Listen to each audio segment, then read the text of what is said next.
ನಮಸ್ಕಾರ ವೀಕ್ಷಕರೇ, ಪಿಟಿವಿ ನ್ಯೂಸ್ ಕನ್ನಡಕ್ಕೆ ಸ್ವಾಗತ. ರಾಷ್ಟ್ರೀಯ ಹೆದ್ದಾರಿಗಳಲ್ಲಿ ಅನಧಿಕೃತವಾಗಿ ಬೃಹತ್ ವಾಹನಗಳನ್ನು ನಿಲುಗಡೆ ಮಾಡಿ ಬೈಕ್, ಕಾರು ಚಾಲಕರ ಪ್ರಾಣಕ್ಕೆ ಕುತ್ತು ತರಲಾಗುತ್ತಿದ್ದು, ಅಪಘಾತಗಳ ಸಂಖ್ಯೆ ಹೆಚ್ಚಾದರೂ ರಾಷ್ಟ್ರೀಯ ಹೆದ್ದಾರಿ ಪ್ರಾಧಿಕಾರದ ಅಧಿಕಾರಿಗಳು ಮಾತ್ರ ಕ್ರಮ ಕೈಗೊಳ್ಳದೆ ಜಾಣಕುಳು ಪ್ರದರ್ಶಿಸ್ತಾ ಇದ್ದಾರೆ.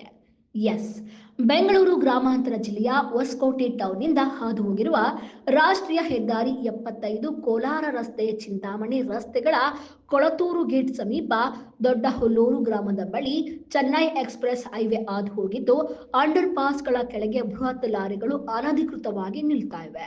ರಾಷ್ಟ್ರೀಯ ಹೆದ್ದಾರಿಗಳ ನಿಗದಿತ ಜಾಗಗಳಲ್ಲಿ ಮಾತ್ರ ನಿಲುಗಡೆಗೆ ಅವಕಾಶವಿದೆ. ಆದರೆ ಹೆದ್ದಾರಿಯುದ್ದಕ್ಕೂ ಅನಧಿಕೃತವಾಗಿ ಅನ್ಯ ರಾಜ್ಯಗಳು ಬೃಹತ್ ಲಾರಿ, ಟ್ರಕ್ಗಳು ನಿಲ್ತಾ ಇವೆ.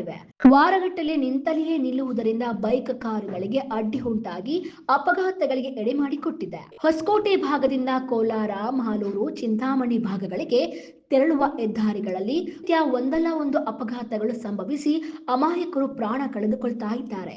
ಎಷ್ಟೇ ಅಪಘಾತಗಳು ಸಂಭವಿಸಿದರೂ ಹೆದ್ದಾರಿ ಅಭಿವೃದ್ಧಿ ಪ್ರಾಧಿಕಾರದ ಅಧಿಕಾರಿಗಳ ಗಮನಕ್ಕೆ ಬರದಿರುವುದು ದುರಾದೃಷ್ಟಕರ ಸಂಗತಿಯಾಗಿದೆ.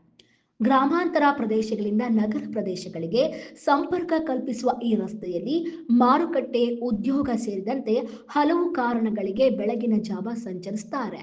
ಅಲ್ಲದೆ ತಡರಾತ್ರಿ ಮನೆಗಳಿಗೆ ಸಂಚರಿಸುವಾಗ ಅಪಘಾತಗಳಿಗೆ ಈಡಾಗ್ತಾ ಇದ್ದಾರೆ. ಇನ್ನು ಮುಂದಾದರೂ ಸಂಬಂಧಪಟ್ಟ ಅಧಿಕಾರಿಗಳು ಎಚ್ಚರ ವಹಿಸುತ್ತಾರೆ ಎಂಬುದನ್ನು ಕಾದು ನೋಡಬೇಕಾಗಿದೆ. ಕ್ಯಾಮರಾ ಪರ್ಸನ್ ವಿಶ್ವನಾಥ್ ಜೊತೆ ರವಿಯನ್, ಪಿಟಿವಿ ನ್ಯೂಸ್ ಕನ್ನಡ, ಬೆಂಗಳೂರು.